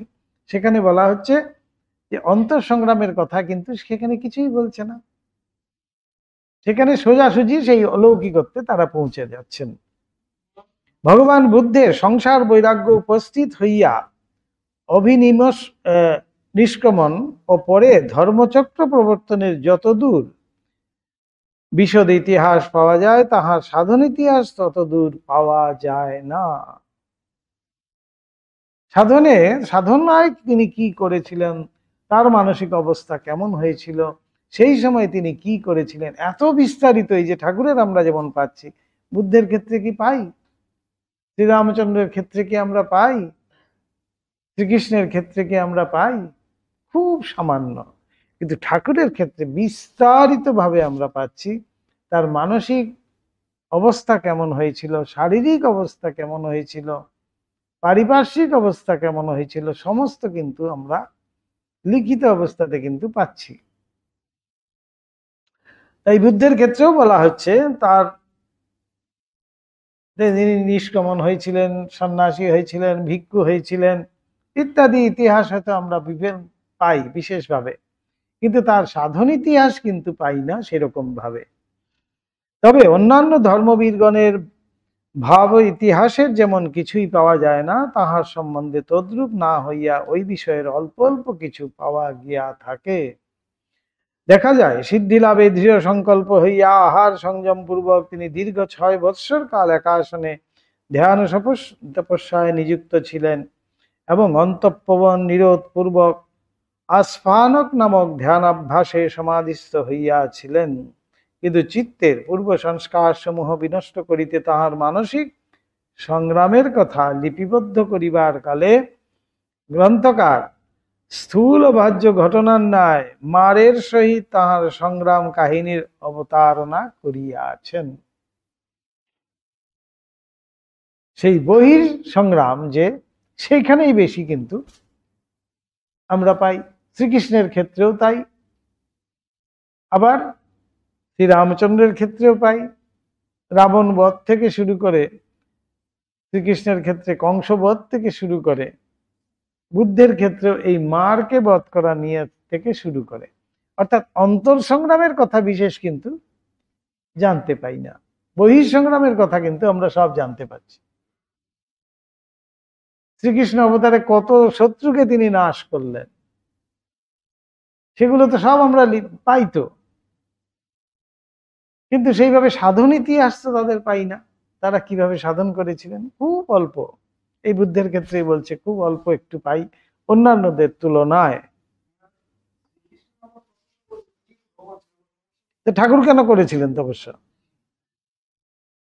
আগে সেই প্রশ্নের উত্তর দিন। ওটা একটা ধ্যানের একটা পদ্ধতি, আসফানক, এই বৌদ্ধ মত অনুযায়ী। মারের সাথে যুদ্ধ হয়েছিল বুদ্ধের। ভগবান ঈশার সাধন ইতিহাসের কোনো কথাই এক প্রকার লিপিবদ্ধ নাই, সমস্ত অবতারদের কথাই কিন্তু এখানে বলা হচ্ছে। দেখুন, ভগবান ঈশার ওই ক্রুসিফিকশন ছাড়া আর কোনো সাধনার কথা কিন্তু আমরা দেখতে পাই না। তাকে ক্রুসিফাই করা হয়েছে, তিনি মরে যাচ্ছেন, তিনি তবুও বলছেন যে প্রভু তাদের তুমি ক্ষমা করো, তারা জানে না কি করেছে। এইটুকুন যেন সাধন করছেন তিনি, এইটুকুন দেখা গেছে। কিন্তু তারাও যে অন্তঃসংগ্রাম করেছেন অবতার রূপে, সেগুলো কিন্তু কোথাও লিপিবদ্ধ নাই। তাহার 12 বৎসর পর্যন্ত বয়সের কয়েকটি ঘটনা মাত্র লিপিবদ্ধ করিয়া গ্রন্থকার 30 বৎসরে জন নামক সিদ্ধ সাধু নিকট হইতে তাহার অভিষেক গ্রহণপূর্বক বিজন মরুপ্রদেশে 40 দিন ব্যাপী ধ্যান তপস্যার কথার এবং ওই মরুপ্রদেশে শয়তান কর্তৃক প্রলোভিত হইয়া জয়লাভ পূর্বক তথা হইতে প্রত্যাগমন ও লোককল্যাণ সাধনে নিযুক্ত হইবার কথা অবতারণা করিয়াছিলেন। উহার পরে তিনি 3 বৎসর মাত্র স্থূল শরীরে অবস্থান করিয়াছিলেন। অতএব তাহার 12 বৎসর হইতে 30 বৎসর পর্যন্ত তিনি যে কিভাবে কালযাপন করিয়াছিলেন তাহার কোনো সংবাদই নাই। দেখুন, এইভাবে কোথা থেকে কোথায় চলে গেছে। ভগবান শঙ্করের জীবনে, শঙ্করের জীবনে ঘটনাবলীর পারম্পর্য অনেকটা পাওয়া যাইলেও তাহার অন্তরের ভাব ইতিহাস অনেক স্থলে অনুমান করিয়া লইতে হয়। ভগবান শ্রীচৈতন্যের সাধন ইতিহাসের অনেক কথা লিপিবদ্ধ পাওয়া যাইলেও তাহার কামগন্ধহীন উচ্চ ঈশ্বর প্রেমের কথা শ্রী শ্রী রাধাকৃষ্ণের প্রণয় বিহারাদি অবলম্বনে রূপকচ্ছলে বর্ণিত হওয়ায় মানব সাধারণে উহা অনেক সময় যথাযথভাবে বুঝিতে পারে না। রূপকচ্ছলে বলছে, রূপক মানে গল্পের মতো করে, তাই মানুষ ভালো করে বুঝতে পারছে না, যুক্তিযুক্ত নয়। আমাদের কাছে যখন যুক্তিযুক্ত না হয়, আমরা কিন্তু আধুনিক মানুষ সেইভাবে কিন্তু গ্রহণ করে না। তাই ঠাকুরকে কেন এত বেশি মানুষে গ্রহণ করছে? ঠাকুর খুব যুক্তিযুক্ত, যেন যে কেন তাকে মানবো, কেন তাকে ঈশ্বর বলে ভাববো, কেন তাকে আমার আদর্শ হিসাবে নেব, এই হলো তার জীবন, তুমি এবার বিচার করো। একদম পরিষ্কার যেন আমাদের সামনে দেওয়া রয়েছে। এ কথা কিন্তু অবশ্য স্বীকার্য যে ধর্মবীর শ্রী চৈতন্য তাহার প্রধান প্রধান সাঙ্গপাঙ্গেরা সখ্য বাৎসল্য এবং বিশেষত মধুর ভাবের আরম্ভ হইতে প্রায় চরম পরিস্ফূর্তি পর্যন্ত সাধক মনে যে যে অবস্থা ক্রমশ উপস্থিত হইয়া থাকে, সে সকল রূপকের ভাষায় যতদূর বলিতে পারা যায় ততদূর অতি বিশদভাবে লিপিবদ্ধ করিয়া গিয়াছেন। রূপকচ্ছলে এই মহাপ্রভু নৃত্য করছেন, পুলকাশ্রু মহাপ্রভুর মধ্যে দেখা যাচ্ছে ইত্যাদি, এইসব রূপক ছলে কিন্তু বলা হচ্ছে। কেবল ওই ভাবত্রয়ের প্রত্যেকটি সর্বোচ্চ পরিণতিতে সাধক মন প্রেমাস্পদের সহিত একত্ব অনুভব পূর্বক অদ্বয় বস্তুতে লীন হইয়া থাকে, এই চরম তত্ত্বটি তাহারা প্রকাশ করেন নাই। তারা কিন্তু অদ্বৈত ভাবে বিশ্বাসী নয়। তারা সবসময় জানেন যে তিনি প্রভু, আমি দাস, আমি তিনি, তিনি আমি। এইটি কিন্তু সবাই মানবে না, বলবে বাবা এ তো পাপ হয়ে যাবে, এ কি বলা যায়, তুমি আমি, আমি তুমি, এ তো অসম্ভব জিনিস। এ হলো কি আমাদের উপনিষদের শিক্ষা। এইটা কিন্তু তারা মানতে চায় না। দেখবেন আপনি খুব ভালো করে, সর্বোচ্চ পরিণতিতে পৌঁছেও কিন্তু তারা সেই চরম তত্ত্বটি যেন নিতে পারে না। উহা সামান্য ইঙ্গিত প্রদান করিলেও উহাকে হীনাবস্থা বলিয়া সাধককে উহা হইতে সতর্ক থাকিতে উপদেশ করিয়া আছেন।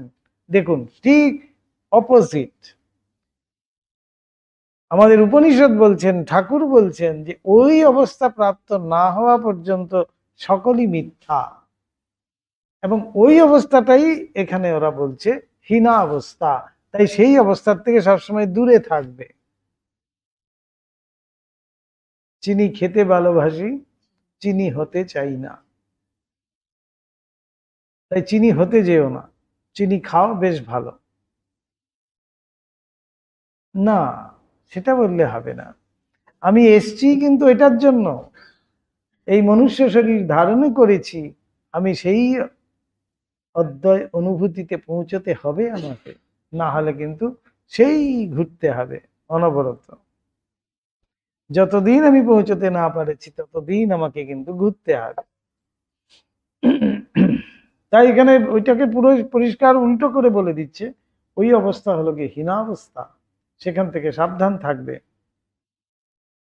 শ্রীরামকৃষ্ণদেবের অলোক সামান্য জীবন উদ্দিষ্ট পূর্ব সাধন ইতিহাস বর্তমান যুগে আমাদিগকে ওই চরম তত্ত্ব বিশদভাবে শিক্ষা দিয়া জগতের যাবতীয় ধর্ম সম্প্রদায়ের যাবতীয় ধর্মভাব যে সাধক মনকে একই লক্ষ্যে আনয়ন করিয়া থাকে, এ বিষয়ে সম্যক বুঝিতে সক্ষম করিয়াছে। তাই ঠাকুর প্রচার করলেন, সাধন শেষে যত মত তত পথ। কোনো মতকেই কিন্তু ঠাকুর নিন্দে করলেন না, কোনো মতকেই তিনি বললেন না যে খারাপ, ওই পথ দিয়ে এসো না, ওই পথ অবলম্বন করো না, সেটি কিন্তু ঠাকুর বললেন না। তিনি বললেন যে কোনো পথ তোমার যেইটি ভালো লাগে তাকেই তুমি আশ্রয় করো, কিন্তু পৌঁছতে হবে এই জায়গা।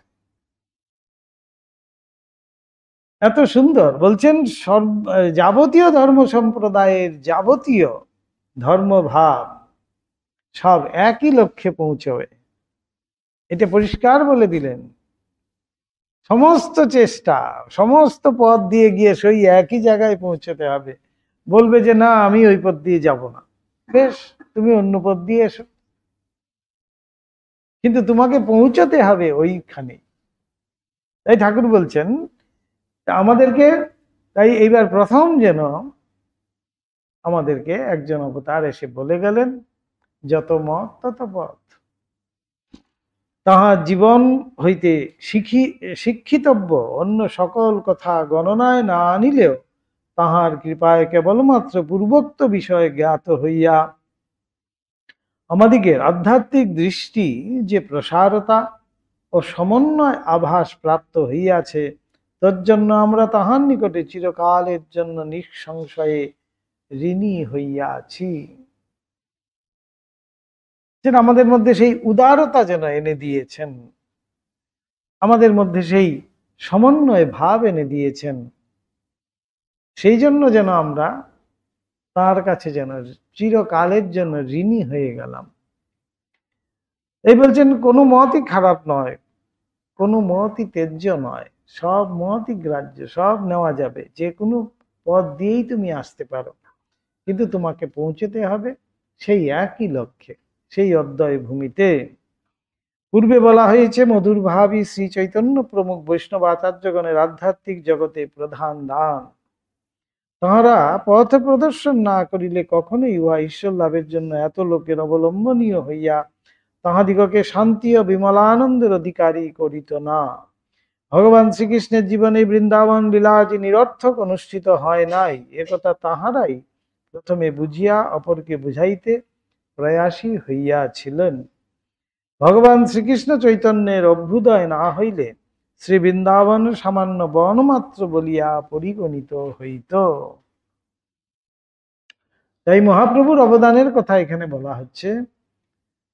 যদি মহাপ্রভু না আসতেন, সেই নামের যে এত মহিমা আছে সেটি মানুষে বুঝতে পারত না। আর এই বৃন্দাবন যে এমন সেই মধুর বৃন্দাবন, বলছেন বৃন্দাবন শুধু বন মাত্রই থাকতো, এই মহাপ্রভু গিয়েই সেই বৃন্দাবনকে উদ্ধার করেছিলেন। পাশ্চাত্যের অনুকরণে বাহ্য ঘটনাবলী মাত্র লিপিবদ্ধ করিতে যত্নশীল বর্তমান যুগের ঐতিহাসিকগণ বলিলেন, বৃন্দাবন লীলা তোমরা যে রূপ বলিতেছ সেরূপ বাস্তবিক যে হইয়াছিল তৎ বিষয়ে কোনো প্রমাণ পাওয়া যায় না। অবিশ্বাস্য মন তো আমাদের সেই যুক্তি, বলছিলাম একটু আগেই। ঠাকুর এই জন্য কি করলেন, সমস্ত যুক্তি দিয়ে দিয়ে বোঝালেন, নিজে করে দেখালেন। এই ঐতিহাসিকগণ বলে দিচ্ছেন যে প্রমাণ তো কিছু নেই, অতএব তোমাদের একটা হাসি কান্না ভাব মহাভাব সব যে শূন্যে প্রতিষ্ঠিত হইতেছে। বৈষ্ণবাচার্যগণ তদুত্তরে বলিতে পারেন, পুরাণ দৃষ্টে আমরা যে রূপ বলিতেছি উহা যে তদ্রূপ হয় নাই, তদ বিষয়ে তুমি বা এমন কি নিঃসংশয় প্রমাণ উপস্থিত করিতে পারো? যে পুরাণের বিপক্ষে আমি যাব সেটাও কিন্তু বলা যাচ্ছে না। কিছুটা তো বটেই, কিছুটা অতিরঞ্জিত আছে ঠিকই, কিন্তু ঘটনাগুলো বটে সেই অলৌকিকত্ব অতিরঞ্জিত আমি যদি বাদ দিয়ে দিই তাহলে কিন্তু ঠিকই আছে। সেখানেই বলছেন, তোমার ইতিহাস সেই বহু প্রাচীন যুগের দ্বার নিঃসংশয় উদ্ঘাটিত করিয়াছে। এ বিষয়ে যতদিন না প্রমাণ পাইব ততদিন আমরা বলিব তোমার সন্দেহই শূন্যের উপর প্রতিষ্ঠিত। আর এক কথা, যদি কখনো তুমি ওইরূপ প্রমাণ উপস্থিত করিতে পারো, তা হইলেও আমাদের বিশ্বাসের এমন কি হানি হইবে? নিত্য বৃন্দাবনে শ্রী ভগবানের নিত্য লীলাকে উহা কিছুমাত্র স্পর্শ করিবে না। ভাবরাজ্যে ওই রহস্য লীলা চিরকাল সমান সত্য থাকিবে। চিন্ময় ধামে চিন্ময় রাধাশ্যামের ওইরূপ অপূর্ব প্রেম লীলা যদি দেখিতে চাও, তবে প্রথমে কায় মনোবাক্যে কাম গন্ধহীন হও এবং শ্রীমতীর সখীদিগের অন্যতমের পদানুগ হইয়া নিঃস্বার্থ সেবা করিতে শিক্ষা করো। তাহলে দেখিতে পাইবে তোমার হৃদয়ে শ্রীহরির লীলাভূমি শ্রী বৃন্দাবন চির প্রতিষ্ঠিত রহিয়াছে এবং তোমাকে লইয়া ঐরূপ লীলার নিত্য অভিনয় হইতেছে। কি সুন্দর দেখুন যুক্তিযুক্ত কথা, যে প্রথম যেটি করতে হবে, আমার মধ্যে সেই অধিকার প্রথমে জন্মাতে হবে, আমি অধিকারী হতে হবে সেই সাধনের জন্য। সেই সব না করে শুধু হাসি কান্না করলে তো আর হবে না, নাচলে কুদলে হবে না। বলছেন প্রথমেই বলছেন, কাম গন্ধহীন হইয়া শ্রীমতীর সখীদিগের অন্যতম পদানুগ হইয়া নিঃস্বার্থ সেবা করিতে শিক্ষা করো।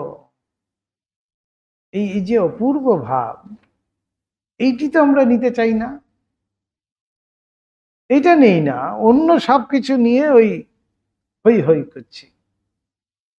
যে প্রথমে ওইটি শিক্ষা করো, তখনই তোমার মধ্যে সেই অধিকার জন্মাবে রাধাকৃষ্ণের প্রেম লীলা বোঝার। তখনই তুমি ঠিক ঠিক বুঝতে পারবে যে এই লীলা কি লীলা। তাই বলছেন যে রাসলীলা আমাদের সবার জন্য নয়, কিন্তু রাসলীলা বোঝার মতো ক্ষমতা আমাদের সবার নেই, সেই অধিকারই নেই। ক্ষমতা বলতে ভুল হবে, কমলা বললে ক্ষমতা নয়, অধিকারই নেই। কেননা সেটি বোঝার মতো একটি মন আমাদের প্রয়োজন। আমরা রাধাকৃষ্ণ লীলা বলতে কি বুঝি? যে প্রচুর গোপিনীদের মাঝখানে শ্রীকৃষ্ণ নৃত্য করেছিলেন, এই হলো রাধাকৃষ্ণ লীলা, এছাড়া আর কিছু নয়। কেন আমরা এটা বলছি? আমাদের ভাব যে সেটা, আমাদের মধ্যে সেই অধিকার জন্মায়নি, সেই জন্য সেই ভাবটি আমরা বুঝতে পারছি। রাধিকা বলছেন, শ্রী রাধিকা বলছেন, একমাত্র এই জগতে একমাত্র পুরুষ হলেন গিয়ে শ্রীকৃষ্ণ। বুঝুন এইবার ভাবটি কোথায় কত সূক্ষ্ম। একমাত্র পুরুষ হলেন তিনি, দ্বিতীয় পুরুষ আর কেউ নেই। তার মানে ভগবান এক এবং অদ্বিতীয়। তাই এই রাসলীলার মধ্যে দিয়ে চরম অদ্বৈত ভাবের প্রকাশ করা হলো। ভগবান কিন্তু সেই অপূর্ব লীলার মধ্যে দিয়ে অদ্বৈত ভাবেরই কিন্তু প্রকাশ করলেন। কিন্তু সাধারণ ভক্ত আমরা কি হয়, বুঝতে না পেরে তার বিভিন্ন ব্যাখ্যা দিই, বিভিন্নভাবে হাসি কান্না করি, নাচা কুদা করি। স্বামীজি কেন বারণ করছেন তাহলে এই কীর্তন করতে? কীর্তন বিরোধী কি স্বামীজি? তা তো নন। তিনি নিজে কীর্তন গাইছেন, নৃত্য করছেন, কিন্তু সেইটি হওয়ার আগে আমার মানসিক অবস্থা কি সেই আগে বুঝতে হবে। আমি নৃত্য করার অধিকারী কিনা। নৃত্য লোককে দেখানোর জন্য নৃত্য নয়। ঠাকুর যেমন নৃত্য করছেন, ভাবে উন্মত্ত হয়ে তিনি নৃত্য করছেন, লোককে দেখানোর জন্য নয়। কিন্তু আমি এখন যদি নৃত্য করি, লোককে দেখানোর জন্য করব, তাহলে সম্পূর্ণ বিপরীত হয়ে গেল। তো বলছেন যেই গান, যেই সঙ্গীত ভগবানকে শোনানোর জন্য সঙ্গীত গাওয়া হয়, সেই সঙ্গীত নিশ্চয়ই শ্রুতি মধুর হবেই হবে। আর যদি আমাদের মনোরঞ্জনের জন্য সেই সঙ্গীত পরিবেশিত হয়, তাহলে সেই সঙ্গীত কিন্তু শ্রুতি মধুর হয় না। তাই দেখবেন এখনকার সঙ্গীতে এত রকমের মিউজিক, সে লোকটার গলাই আর শোনা যায় না। যা, ওইটা ঢাকার জন্যই কিন্তু দুনিয়া ভরের এখন সব মডার্ন সব। আগেকার আপনি দেখুন, ওই একটা তানপুরা, নাহলে একটা হারমোনিয়াম, আর না হলে একটা সারাঙ্গি, কিছু একটা ছোট্ট কিছু একটা সুরটি ধরে রাখার জন্য। আসল তো সঙ্গীতটা আমি পরিবেশন করছি কার উদ্দেশ্যে? ভগবানকে শোনাবো বলে, ভগবানকে খুশি করব বলে। তাহলে সেই সঙ্গীত তো নিশ্চয়ই সাধনার একটি অঙ্গ। সেই সঙ্গীত শ্রবণে আমারও মন কিন্তু সেইভাবেই কিন্তু ভাবিত হবে। এখন এই সঙ্গীত শুনছি আমি, শোনার পরে বলছি বাহ, ভারী সুন্দর, অনেক রকমের মিউজিক টিউজিক দিয়েছিল, কিন্তু ভাব হলো না। ঠাকুর জায়গায় জায়গায় যাচ্ছেন, বলছে না না কিছুই তো হলো না, কোথায় এলাম। নবদ্বীপে এসে বলছেন, ঠাকুর যেখানে যেখানে যেতেন সেই ভাবে ভাবিত হয়ে ঠাকুর ভাবস্থ হতেন। তারপরে নৌকোতে যেই উঠলেন, হঠাৎ বললেন ওই এলো, আকাশপথে দেখতে পেলেন, তখন ঠাকুর বুঝলেন যে সত্যিকারের যে মহাপ্রভুর জন্মস্থান সেটি গঙ্গা গর্ভে আছে। তাই ঠাকুর সেখানে নৌকোতে যেই উঠেছেন সেখানেই এসে দর্শন হলো।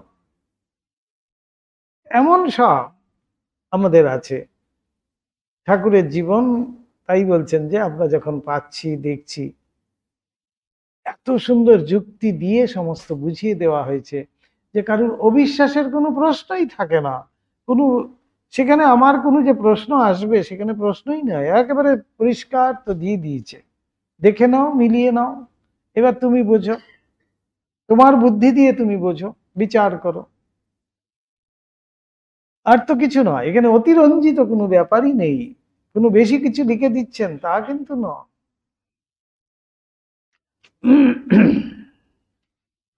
তাই এখানে বলছেন যে প্রথমে কায় মনোবাক্যে কাম গন্ধহীন হও এবং শ্রীমতীর সখীদিগের অন্যতমের পদানুগ হইয়া নিঃস্বার্থ সেবা করিতে শিক্ষা করো। এই অপূর্ব যে ভাব, শ্রীমতীর সেই ভাবের কথা বলা হচ্ছে। শ্রীমতী এক জায়গায় বলছেন তো, শ্রীমতী রাধারানী বলছেন, আমি ভগবানের কাছে প্রার্থনা করি আমার সমস্ত শরীরময় চক্ষু হোক। কেন সেই প্রার্থনা? সখীরা বলছে কেন কেন এই সেই প্রার্থনা কেন, তোমার সমস্ত শরীরে চক্ষু কেন? বলছে ওই তো দুটো চক্ষু, ছোট্ট দুটো, এত বড় শরীরটার মধ্যে ছোট্ট দুটো চক্ষু দিয়েছে, তাও আবার অশ্রুতে ভরা। আমি শ্রীকৃষ্ণকে দর্শনই করতে পারছি না প্রাণ ভরে। এই হলো শ্রীমতীর ভাব। এই ভাব আসবে কোত্থেকে? সম্পূর্ণ কায় মনোবাক্যে যখন কাম গন্ধহীন হবে। কিন্তু আমরা কি করছি? সেই যখনই শ্রীমতী আসছে তার সাথে কিন্তু এই কামযুক্ত করে দিচ্ছি। কেন? প্রকৃতি পুরুষ আমরা দেখছি, কিন্তু এইখানে প্রকৃতি পুরুষ নন, একই ভগবান। বলছেন শ্রীকৃষ্ণের লাধিনী শক্তি হলেন গিয়ে শ্রী রাধিকা। শ্রীকৃষ্ণের বাম অঙ্গ থেকে সৃষ্টি করেছিলেন রাধিকাকে। কেন? জগৎকে প্রেমা ভক্তি দেখাতে হবে বলে। তাহলে তিনি তাঁরই অংশ সম্ভূতা। তাই সেই প্রেমা ভক্তি কি, প্রেম কাকে বলে, ভগবত প্রেম কাকে বলছে, সেইটি শ্রীমতীকে দেখলেই কিন্তু আমরা বুঝতে পারবো। তাহলেই বলছেন যে এই প্রেম কিন্তু সহজে আসবে না। এই প্রেম আসার জন্য প্রথমে আমাকে সেই অধিকারী হতে হবে, কায় মনোবাক্যে কাম গন্ধহীন হতে হবে। না হলে এই শ্রীমতীর প্রেম বুঝতেই পারবো না। শ্রীকৃষ্ণ কেন শ্রীমতীকে এনেছিলেন, আর শ্রীকৃষ্ণ কেন এই লীলা করেছিলেন, কেন রাসলীলা করেছিলেন, আমাদের কিছু ধারণাই হবে না। তাই আমাদের ভাগবতকার খুব সুন্দর বলছেন যে একেবারে শেষ হলো গিয়ে শ্রীকৃষ্ণ লীলা, যদি বলা যায় বৃন্দাবন লীলা শেষ হলো গিয়ে এই রাসলীলা। এই রাসলীলা বুঝতে গেলে আমাকে প্রথমেই কিন্তু সেই রসের রসিক হতে হবে। সেই রসের রসিক মানেই হলো গিয়ে আমার মধ্যে সেই প্রেম ভাব যদি জাগ্রত না হয়, আমিও যদি সেই প্রেমই না হই, ভগবানকে সেইভাবে যদি ভালোবাসতে না পারি, তখনই কিন্তু আমার মধ্যে সেই বিরূপ ভাবে আমি দেখব। স্বয়ং ভগবান শিব এসে দেখতে চাইলেন সেই রাসলীলা, এবং কি করলেন? পুরুষ বেশে আসতে দেবে না শ্রীকৃষ্ণ, তাই গোপী বেশে তিনি গিয়ে সেখানে কুঞ্জে প্রবেশ করলেন। তাই সেখানে আছে এখনো গোপেশ্বর শিব। গোপী বেশে মহাদেব সেখানে গিয়ে লুকিয়ে সেই কৃষ্ণলীলা, সেই রাসলীলা দেখছেন। কেননা শ্রীকৃষ্ণ যেখানে পুরুষ, একমাত্র পুরুষ, শ্রী রাধিকা বলেছেন তো এই জগতে একমাত্র পুরুষ হলেন গিয়ে শ্রীকৃষ্ণ। তাই সেই রাসলীলার যে প্রাঙ্গণ, সেখানে কোনো পুরুষের অধিকার নেই, প্রবেশাধিকার। তাই মহাদেব পর্যন্ত সেখানে পৌঁছতে পারলেন না, সেই গোপী বেশেই কিন্তু তিনি গেলেন। গোপী বেশ মানে গোপিকা হয়েই তিনি সেখানে গিয়ে পৌঁছলেন। তাই কেউ যদি বংশীবটে কখনো যান বৃন্দাবনে, দেখবেন বংশীবটে এক কোনায় একটা শিব মন্দির আছে, গোপিনী বেশ শিবেরও। তাই আমাদের বলছেন যে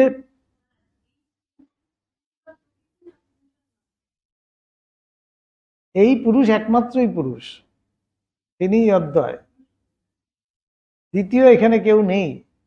এখানে শ্রী রাধিকা বলতে আমাদের চোখে শ্রী রাধিকা আলাদা, সখীরা আলাদা, এখানে কিন্তু নেই, একমাত্র শ্রীকৃষ্ণই বর্তমান। অর্থাৎ এক ব্রহ্ম ছাড়া এখানে দ্বিতীয় বস্তু কিছুই নেই। এর লীলাচ্ছলে তিনি দেখাচ্ছেন। বেশ, এই পর্যন্তই আজকে।